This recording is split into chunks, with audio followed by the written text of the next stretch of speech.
Hello everybody, it's good to see you today. So today I'm going to show you how to make your own Mansa growing troughs, and I did explain a little bit about this in a previous video. And what I've done here is I've grabbed a fairly large watering trough, which was from my chicken coop, and it's not being used right now. I have plenty of troughs, so I'm going to use this as my little gardening bed for Mansa. So I'm just going to start by digging some holes in the bottom for drainage, and then I will show you the next steps after that. So let's go ahead first and drill some nice holes.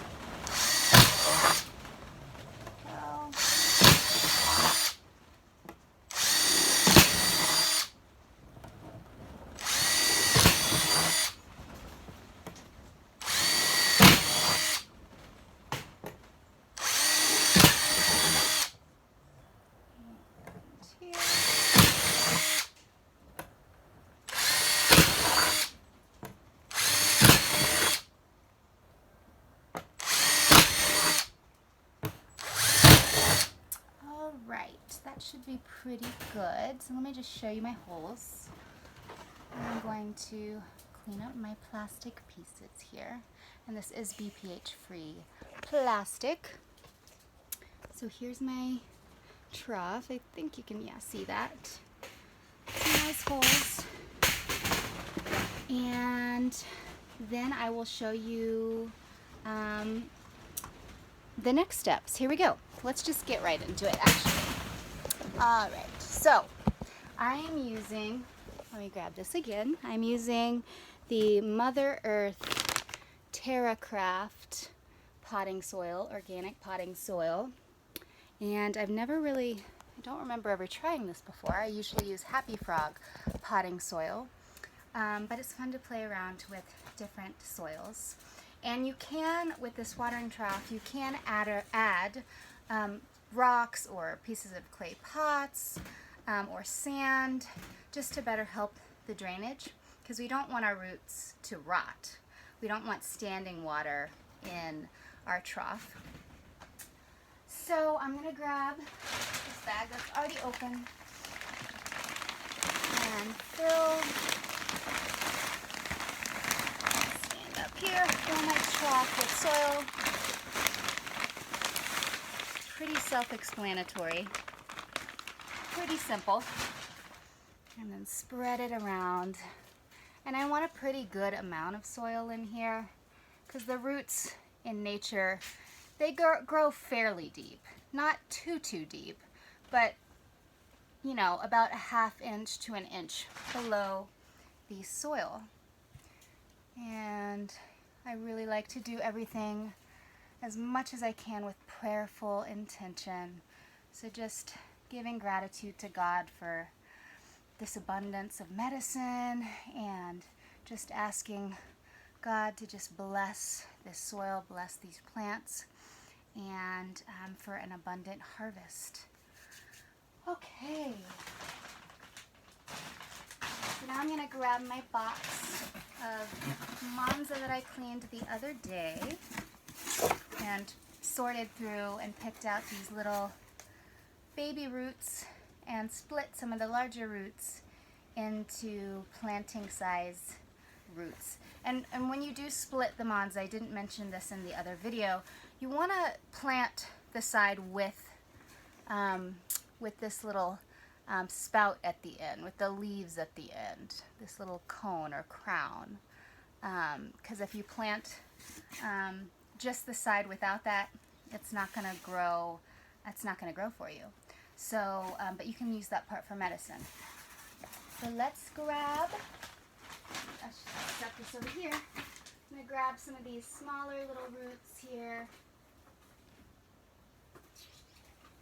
that don't have too long of roots, because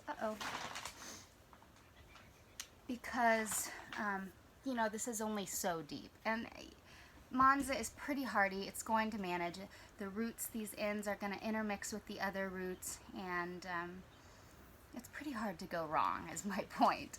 But when I plant these, I'm going to dig a fairly deep hole and spread out the little rootlets, and the little crown, the little tip where the leaves are, can be sticking out of the ground just a little bit. You don't want it too far out, and you could even just plant it all the way underneath the soil. And we want to plant our roots, especially in these troughs, and for my purposes, I want to grow more Mansa. I want it to really branch out with those runners and make lots of little babies, because then I'm going to plant all these in the ground and in other places. So I want to multiply my Mansa. So I want them to have some space to grow more.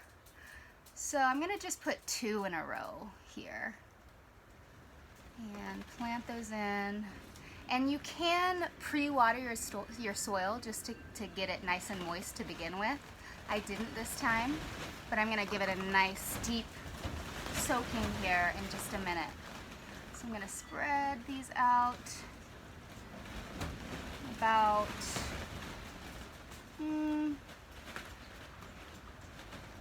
7 inches apart. Press them in there, tuck them in nice and good.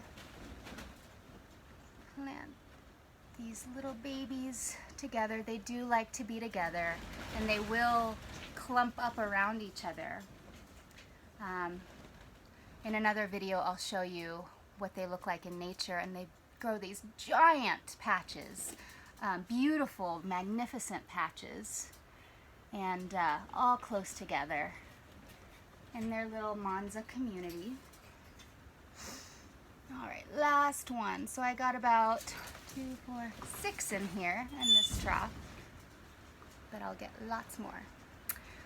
Okay, so now, where's my, well, my hose isn't in here, but so next step, I'm gonna water this really, really good, and from here on out, I want to keep my soil moist. I don't want it to be saturated with water, drowning in water, but I want it to be moist.